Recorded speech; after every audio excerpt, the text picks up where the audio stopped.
Eu estou vendo o senhor deixar a bola quicando aí, e aí a gente aprendeu a bola quica, a gente vai e bate. O senhor já falou da política monetária, já falou sobre a taxa de juros, vamos a ela então.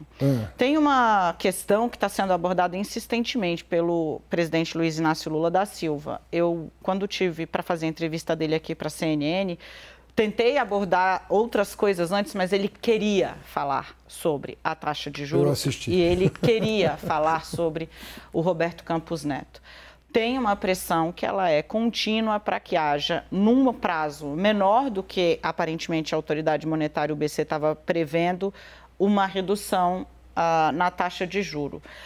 O documento que o senhor vai apresentar, o novo arcabouço fiscal e a forma como ele vai ser recebido, está intrinsecamente conectado a isso, né? Aparentemente, o Banco Central espera sinais claros ali de que vai haver o controle da dívida. Tem a questão da inflação que acelerou agora em fevereiro. Tem condição para um corte na taxa de juros? Como é que o senhor vai defender isso ali internamente nas conversas com o Campos Neto? Olha, eu tenho conversado com ele com muita frequência, né? O Gabriel Galípolo tem conversado até mais do que eu, tem uma relação direta com ele. A gente tem conversado, falamos na Índia no G20, os dois estávamos lá representando o Brasil e tivemos a oportunidade de ter várias conversas ali sobre temas da economia e com muita franqueza e com muita civilidade, eu diria. A gente tem tratado dos assuntos com a seriedade que os assuntos inspiram. A redução da taxa de juros estava programada para acontecer no começo desse ano, né?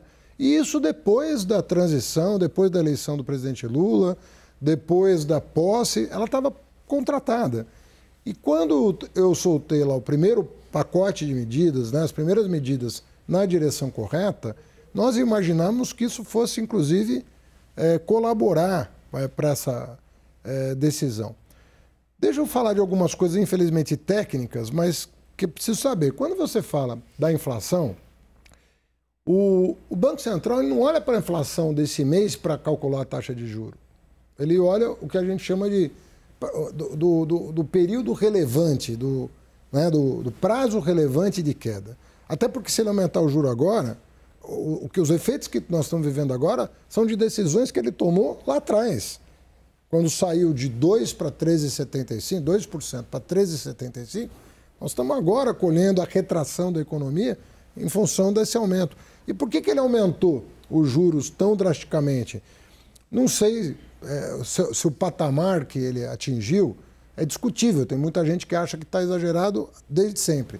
Mas se você for lembrar, as medidas que o governo anterior tomou em relação justamente aos gastos públicos durante a eleição, absolutamente medidas populistas, isso aí fizeram com que o governo, o mercado começasse a cobrar a taxa de juros cada vez maior para rolar a dívida. Você bagunçou a economia. Eu digo e repito, a eleição do Bolsonaro custou 300 bilhões de reais. Hoje nós vimos um pequeno aperitivo disso que são 30 bilhões. O ministro tem dois argumentos. A outra coisa importante é o seguinte, só para concluir, a inflação que você olha muitas vezes é assim, qual seria a inflação se as medidas populistas não tivessem sido tomadas? Medidas que estão sendo revertidas agora, né? Se você olhar para isso, a inflação continua caindo. Essa que é a verdade.